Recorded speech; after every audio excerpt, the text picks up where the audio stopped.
మరి ముందుగా ఈ కోడికను ఏర్పాటు చేయడానికి కారణమైన మరి పెళ్లి రోజు శుభాకాంక్షలు చాలామంది చెప్పేశారు. మరి నేను కూడా చెప్పాలి కాబట్టి మరి ఈరోజు మరి అదే చెప్పాలి కదా అందరితో పాటు. కాబట్టి సహోదరి జెస్సీ గారు అలాగే ప్రియ సహోదరులు చిన్నబాబు గారికి మరి పెళ్లి రోజు శుభాకాంక్షలు తెలియజేస్తూ మరి అంతకన్నా చాలా సంగతులు చెప్పాలనుకుంటున్నాను. మరి ఈవేళ మరి ఇది చెప్పడానికి దేవుడు అవకాశం ఇస్తే మరి నేను చెప్పాలనుకుంటున్నాను. ఇక్కడ నా ఆనందం ఏంటంటే ఇక్కడ ఎవరిని కూడా నేను అన్న అని కానీ అక్క అని కానీ పిలవాల్సిన అవసరం నాకు లేదు. ఒకరు కనపడుతున్నారు సహోదరి, నాకన్నా పెద్దోళ్ళేం కాదు కదమ్మా. నాగేశ్వరరావు మీ విజయలక్ష్మి గారు నిజమా? కాబట్టి నాకు చలంగా కనిపించింది అని. కాబట్టి ఇదొక నాకు ఒక తెలియని ఆనందం. నాకు ఎక్కడికి వెళ్ళినా నేను అన్ననే పిలువబడుతున్నాను, ఇదొక ఆనందం. రెండవది, ఇప్పుడు ఈవేళ ఇక్కడ చూసినట్లయితే కనుక ఒకప్పుడు ఇక్కడ చూసిన పిల్లలు ఇప్పుడు ఇక్కడ లేరు. ఎక్కడున్నారు? అగో కెమెరాలు, పెద్ద పెద్ద ప్లానింగ్స్. అసలు ఒకళ్ళని నేను గుర్తుపెట్టలేకపోయిన కొందరు అయితే కనుక అక్కడ సంశోని అయితే అసలు గుర్తుపట్టలేదు నేను. ఈ అబ్బాయి ఎవరిని అడిగాను నేను. అప్పుడు అబ్బాయి వెంటనే మా అబ్బాయి అన్నాడు. అందుచేత నాకు చాలా ఆనందం ఏంటంటే చాలా చాలా ఆనందంగా ఉందండి నిజంగా. బహుశా చిన్నబాబు గారు చెప్పారు కాబట్టి వచ్చానేమో, అదే వైస్ ప్రిన్సిపల్ గారు చెప్తే బహుశా ఏమవునో తెలియదు. కానీ ఇక రావడం గల కారణం ఏంటంటే మీతో ఆనందాన్ని పంచుకోవాలని.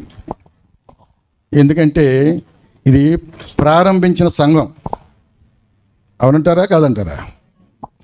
ఇది ప్రారంభించిన సంఘం. ఇవాళ ఆయనకి మ్యారేజ్ అవి 25 సంవత్సరాలు అయితే ఈ పరిచర్య ఆయన ప్రారంభించి 20 సంవత్సరాలు అంతేనండి. 2006లో మరి గొప్ప మీటింగ్ని ఎప్పుడు కని విని ఎరనటువంటి సభ ద్వారా ఎంతమంది దొరికారు. మీరందరూ దొరికింది అప్పుడే. కాబట్టి వారు దినదినము అభివృద్ధి చెందుతూ వివాహ విషయంలో మరి అలాగే పరిచర్య విషయంలో కూడా అభివృద్ధి చేశారు. ప్రారంభించింది తాళ్ళూరి శాంతమ్మ గారు ఇంటి మేడపైన అయితే ఈవేళ ఆ మేడపైన ప్రకటించిన సువార్త ఈవేళ మరి పలు చోట్లకు కట్టుకాలవ, లక్ష్మీపాలెం, అలాగే మట్టపత్తివారిపాలెం, అలాగే సిద్ధాంతం, ఏమండి ఇంకా అనేక చోట్ల ఇంకెక్కడికైనా వెళ్ళిందనుకోండి. మార్గ్ గారు వచ్చారండి ఈవేళ. ఆ మార్గ్ గారి ఊరిలో మొత్తం అన్ని చోట్ల కూడా ఇది విస్తరింపజేశారు. అలాగే సంఘం విస్తరించింది. పిల్లలు కూడా చూస్తుంటే నాకు చాలా చాలా ఆనందం వేస్తుంది. ఇక్కడ కూర్చున్న పిల్లలు ఈవేళ ఇక్కడ లేరు. మళ్ళీ ఇంకోసారి ఇంకొక తరం తయారైపోతుంది ఏమండి. కాబట్టి మరి ఆయన ఈవేళ ఇంత ఆనందంగా మీ అందరి సమక్షంలో, మీ పరిశుద్ధుల సమక్షంలో ఆయన సిల్వర్ జూబ్లీ చేసుకుంటున్నారు. ఆయన మరి ప్రారంభ వివాహం అయితే కనుక మరి ఎలా చేస్తున్నారు అనేది నాకు తెలియదు. కానీ అయినా కొంచెం చెప్పగలను నేను. ఎందుకంటే సహోదరి ఏమో విశ్వాస కుటుంబం నుంచి వచ్చిన ఆవిడ, ఈయనేమో అన్యుల కుటుంబం నుంచి వచ్చిన ఈయన. ఆ వివాహానికి మరి ఎన్ని సమస్యలు వచ్చి ఉంటాయో నాకు తెలియదు. కానీ ఎప్పుడు చెప్పుకోలేదు కూడా లేదు. కానీ వచ్చే ఉంటాయి. ఎందుకంటే ఒక విశ్వాస కుటుంబం, ఆ పక్క బంధువులంతా విశ్వాసులు, ఈ పక్క బంధువులంతా అన్యులు. కాబట్టి ఎన్నో సమస్యలు వచ్చి ఉంటాయని అనుకుంటున్నాను నేను. వచ్చినంటారా? రాలేదా? ఎన్నో నాకు తెలుసు. ఎందుకంటే ఒక రకంగా చెప్పమంటారా, వెలివేసినట్టుగా చూశారు ఆయన్ని. కానీ ఈవేళ ఎంతమంది దొరికారు మీరు. ఆత్మీయ చెల్లెళ్ళు, ఆత్మీయ కుమార్తెలు ఆయనకి ఎంతమంది దొరికారు ఈవేళ. ఏమండి? ఆ తర్వాత దేవుడేం ఊరుకోలేదండి, దేవుడేం విడిచిపెట్టలేదు. ఆ తర్వాత ఆయన సేవలో బలపడిన తర్వాత అందరూ వచ్చేసారు, అందరూ గౌరవించారు. ఒకప్పుడు ఆ పెళ్లి విషయంలో ఏమన్నా ఇబ్బంది పెట్టారేమో, కానీ తర్వాత మాత్రం అందరూ కూడా చేరువయ్యారు. అక్కల బావలు విడిచిపెట్టలేదు, అన్నగారు విడిచిపెట్టలేదు, వదిన గారు విడిచిపెట్టలేదు, ఎవరు విడిచిపెట్టలేదు. మరి ఈయన ఒక రకంగా చెప్పాలంటే మృత్యుం జయించి వచ్చాడు కదా ఆయన. ఆ మృత్యుం జయించడం గల కారణం అన్నగారు. అక్కడ మరి సాటి సోదరుడిగా ఆయన చేయవలసినంత ఆయన చేశారు. ఇవాళ మన కళ్ళ ముందు ఇలా నిలబెట్టడానికి కారణం ఒకటి దేవుడైతే, రెండోది వాళ్ళ అన్నయ్య గారు కూడా సహకారం చేశారు. అలాగే ఈవేళ ఇక్కడ పెళ్లి రోజు అనే సందర్భం కాదు, కానీ ఈ సందర్భంగా ఇంతమందిని ఒక చోట కూర్చోబెట్టడం, అదే సభలో కూర్చోబెట్టారనుకోండి ఈ మాటలు రావు కదా, డైరెక్ట్ వాక్యం అంతే. కానీ ఇక్కడ ఏంటంటే చరిత్ర గత 25 సంవత్సరాల జీవిత చరిత్ర ఇక్కడ తెలియబడుతుంది ఇక్కడ. కాబట్టి మరి తర్వాత మీరు అనుకోవచ్చు, ఇక్కడ చాలామందికి అప్పుడే ఆలోచన వచ్చేసి ఉండొచ్చు, మరి ఎంత చెప్తున్నా కదా నువ్వు అక్కడ మరి ఇంతవరకు కనపట్లేదు నువ్వు అని అనుకోవచ్చు కదండి. ఒకవేళ చిన్నబాబు గారికి నాకే గొడవలు ఏమి లేవండోయ్, కొట్టుకోలేదు, తిట్టుకోలేదు, కాకపోతే అప్పుడప్పుడు అరగుండె అని కూడా ఎంతైనా ఆయన. అందుకు నేనేం కోపలేస్తామా అండి, ఎందుకంటే తర్వాత చూద్దాం అరగుండె సంగతి ఏంటో సరి ఉంటాం. ఎందుకంటే ఒకప్పుడు నేను షేవింగ్కి వెళ్తే అక్కడ నన్ను బాబు కత్తిరి తేగట్లేదంటే అప్పుడు ఫీల్ అయ్యేవాడిని చిన్నప్పుడు. సరిగ్గా ఆ గుమ్మంకాడికి వెళ్తేప్పటికి నేను ఈ ఫీల్ అయ్యేవాడిని, కత్తిరి తేగట్లేదు తల ఒత్తంటే. ఈవేళ అరగుండు అంటే మరి ఏం చెప్తాం, ఇప్పుడు అంతే. అప్పుడు అలాగే ఫీల్ అవ్వను, ఇప్పుడు ఆ తర్వాత అలాగే అదే అరగుండు విషయంలో కూడా అలాగే ఫీల్ అవ్వను తప్ప అంతకు మించి వేరే ద్వేషం అంటూ ఏమీ లేదు.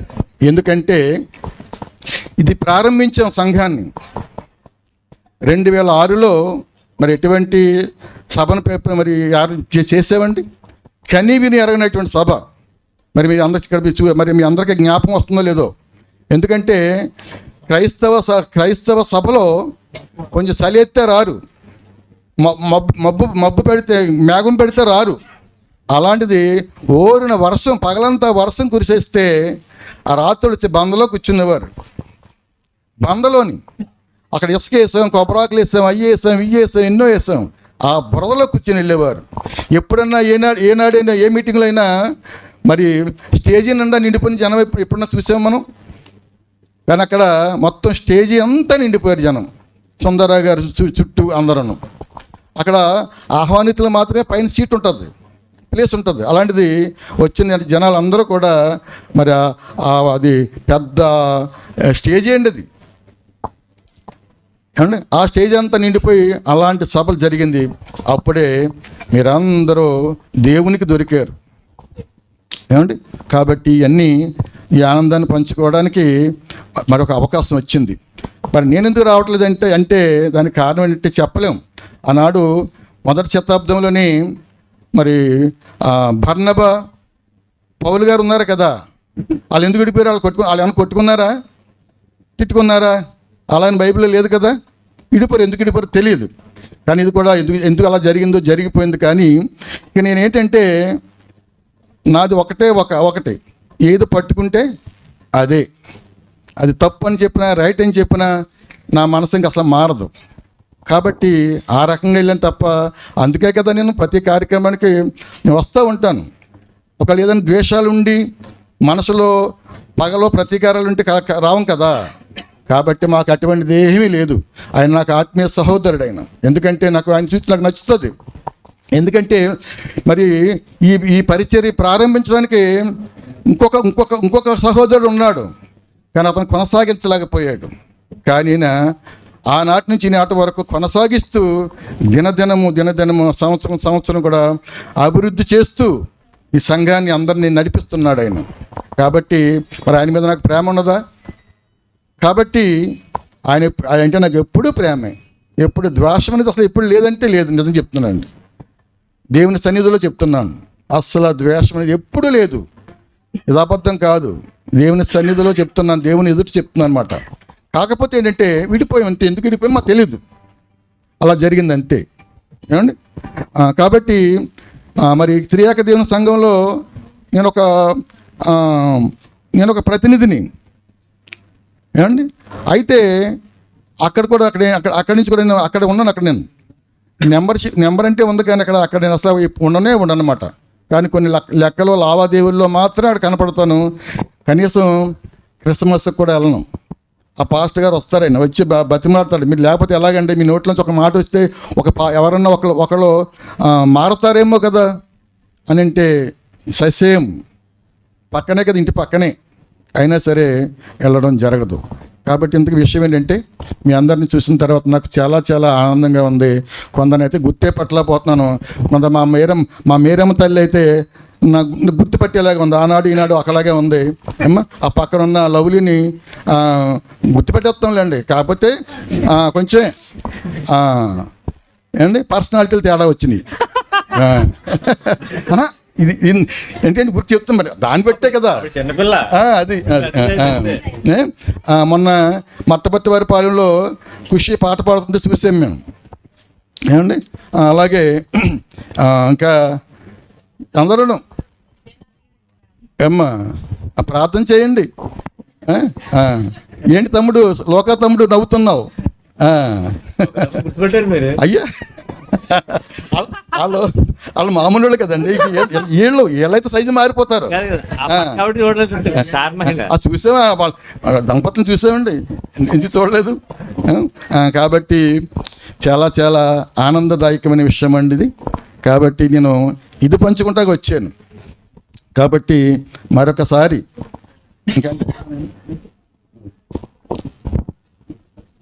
చెప్పట. కాబట్టి ఏంటంటే ఇదండి ఆయన ఏంటంటే నాకు ఆనందం ఏంటంటే ఆయన పరిచర్యను మాత్రం చాలా పట్టుదలతో ఆయన ప్రారంభించిన నాటి నుంచి ఈనాటి వరకు కూడా కొంచెం కూడా మార్పు లేదు. కొందరు ప్రారంభించారు కానీ మార్పు కొనసాగించలేకపోయారు. ఏమండి? కాబట్టి ఆయన చేస్తున్న పరిచర్యకు నాకు ఇష్టమే, కానీ ఏదో చిన్న మార్పులు ఉంటాయి. ఆ మార్పుల విషయంలో నాకు ఒక పక్కన ఉందనుకోండి, మిగతాదంతా కూడా ఆయన చేసే పరిచర్య కానీ ఆయన పడే కష్టం కానీ నాకు తెలుసు. ఏమండి?